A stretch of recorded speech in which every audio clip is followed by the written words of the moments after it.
सागर नगर निगम के अंतर्गत आने वाली वार्ड क्रमांक 15 भगवानगंज वार्ड के रहवासियों ने इस बार अपने वार्ड से नगर निगम में ऐसे प्रतिनिधि को चुनने का मन बना लिया है जो अनुसूचित जाति बाहुल्य बस्ती वाले इस वार्ड की सही मायने में तस्वीर बदलने का दम रखता हो। वैसे अन्य वार्ड की तर्ज पर यहाँ भी लोगों की मूलभूत बिंदुओं से जुड़ी कुछ समस्याएं हैं, तो वहीं शासन की महत्वपूर्ण जन कल्याणकारी योजना के लाभ से भी बहुत से पात्र हितग्राही अभी भी वंचित हैं, जिसको लेकर जो प्रयास यहाँ से पूर्व में चुने गए पार्षद के द्वारा किए जाने था उसमें उन्होंने कोई खास रुचि नहीं ली और वह बतौर जनसेवक यहाँ के मतदाताओं की कसौटी पर खरे नहीं उतरे, जिसके कारण यहाँ के रहवासी इस बार के चुनाव में सही मायने में जनता का जनसेवक चुनने का मन बना बैठे हैं, जिसके तहत यहाँ बतौर एक राजनीतिक दल से जुड़े रहने वाले और हमेशा वार्डवासियों के हितों के लिए आगे आकर कार्य करने वाली युवा नेता का नाम खासा चर्चाओं में है। तो वहीं कुछ ऐसे ही सक्रिय अन्य व्यक्तित्व रखने वाले भी इस बार यहाँ से दावेदारी की रेस में शामिल हैं।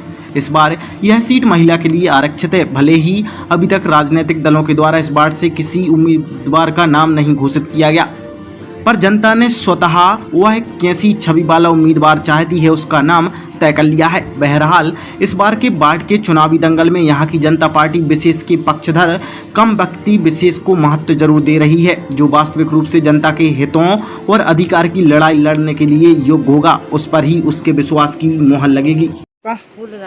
ये कौन सा वार्ड है? भगवानगंज 15। ये बाहुल्य क्षेत्र कहलाता है और इसमें मुख्यमंत्री की जो मंशा है कि बाहुल्य क्षेत्र में योजनाओं के लाभ पहुँचे। 5 सालों में जो मुख्यमंत्री द्वारा योजनाएं निकाली गई थी वो कितनी कारगर साबित हुई, आप बता सकती हैं? चाहे कि जो विजय करवा रहे हैं, जो कछु करवा रहे हैं, रामू करवा रहा है, मेंबर ने कछु नहीं करवा, मिलो ही नहीं है मेंबर के वो से कछु के हाँ मेंबर ने कछु। मेंबर का घर कहाँ है? जो है सामने, कछु नहीं करवा उन्हें। तो 5 सालों में आपके मेंबर आपसे मिलने नहीं आए? हाँ नहीं। तो इस बार जो नगरीय निकाय चुनाव आ रहे हैं, नगरीय निकाय चुनाव जो हो रहे हैं, तो इसमें आप क्या सा प्रत्याशी देखना चाहें? भगवान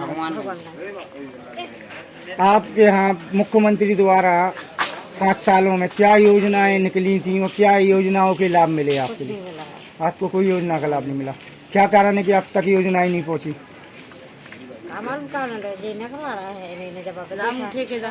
ये कौन सा वार्ड है? भगवानगंज। हाँ, ये वार्ड में 5 सालों में क्या योजनाएं निकली हैं मुख्यमंत्री द्वारा? कुछ नहीं भाव साहब, अभी ये रामू चाचा है ना, इन्हीं ने करवाया हमारा।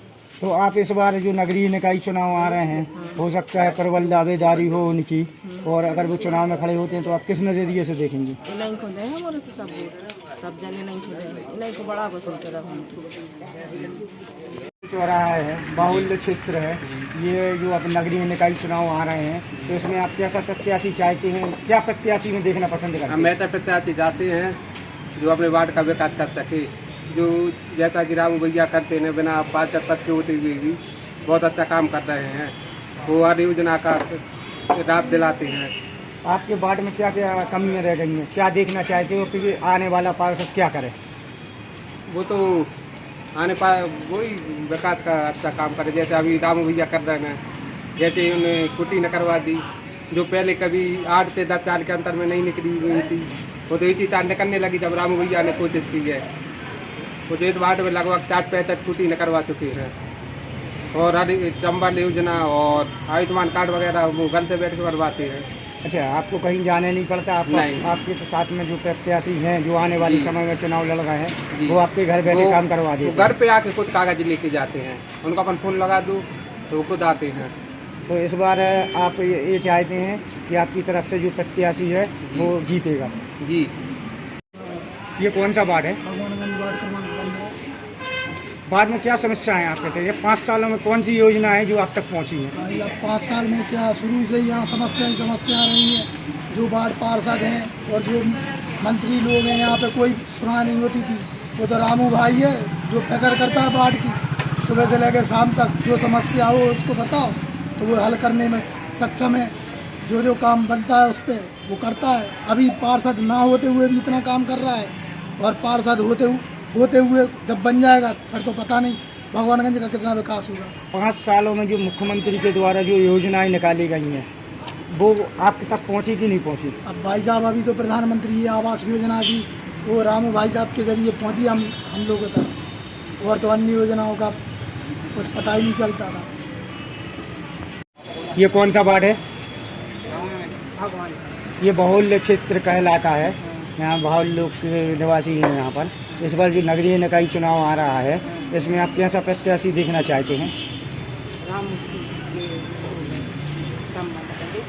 5 साल में जो मुख्यमंत्री ने योजनाएं निकाली हैं, वो धरातल में कितनी योजनाएं आप तक पहुंची हैं?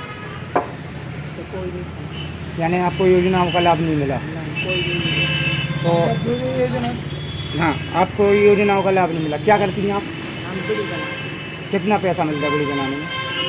70 रुपये में। 70 रुपये में घर गुजारा चल जाता क्या? तो नहीं चल पाए, क्या करे, बैठे बैठे अपने कोई करते तो जो मुख्यमंत्री के द्वारा जो योजनाएं निकली थी वो मिली आपको? नहीं मिली। नहीं मिली। वार्ड नंबर 15 से अपनी दावेदारी पेश कर रहा है। इस बार आप जनताओं के बीच में किस मुद्दों को लेके जाएंगे और क्या विचार रखते हैं? मैं रामू ठेकेदार, मेरी पत्नी अनीता अहिरवार इस बार महिला सीट है और महिला प्रत्याशी के रूप में भारतीय जनता पार्टी से मैंने दावेदारी की है। 2 बार मैं भारतीय जनता पार्टी से चुनाव लड़ा हूं और कुछ मतों से रह गया हूं, क्योंकि कांग्रेस का वार्ड है। सभी यहाँ बड़े बड़े दिग्गज मंत्री, विधायक, पूर्व सांसद सभी मेरे वार्ड में निवासरत हैं। कांग्रेस की जो जिलाध्यक्ष हैं वो भी मेरे वार्ड की निवास करती हैं और मेरे वार्ड में भारतीय जनता पार्टी का कोई भी कार्यकर्ता ऐसा नहीं था जो भारतीय जनता पार्टी का झंडा लगा सके। मैंने पार्टी 2001 में ज्वाइन की, तभी से मैं सक्रिय होकर इस वार्ड में काम करता रहा और घर घर तक हमारी जो सरकार है, भारतीय जनता पार्टी की सरकार है, उस सरकार की सभी योजनाएं घर घर पहुंचाने का मैंने काम किया। लगातार मेरे चुनाव हारने के बाद भी मैंने हिम्मत नहीं हारी, लगातार परिश्रम करता रहा। चाहे कोरोना का समय हो, कोरोना के समय में मैंने सभी गरीब परिवारों को, जिनको राशन नहीं मिलता था, जिनकी राशन पर्ची नहीं थी, 70 क्विंटल गेहूँ माननीय विधायक जी के माध्यम से कंट्रोल से सभी गरीब परिवारों को निःशुल्क राशन मैंने, जिनकी राशन पर्ची नहीं थी, उनको दिया। और इस वार्ड में ये अंबेडकर मूर्ति है, अंबेडकर चौराहा है, यहाँ बहुत ही जर्जर स्थिति थी। इस मूर्ति का सौंदर्यीकरण 16 लाख रुपए की राशि से, जब माननीय दादा लक्ष्मी नारायण यादव जी सांसद थे, उस समय मैंने इस मूर्ति पर 16 लाख रुपए की राशि से इस मूर्ति का सौंदर्यीकरण करवाया। हमारे अंदर एक जर्जर हालत में गणेश मंदिर के नाम से एक मंदिर था, भवन था, उस भवन की स्थिति बहुत ख़राब थी। मैंने माननीय विधायक जी से, माननीय भूपेंद्र भैया जी जब सांसद थे, उस समय मैंने उनसे निवेदन कर 10 लाख रुपए की राशि स्वीकृत कराकर उस भवन की नींव डालने का काम किया।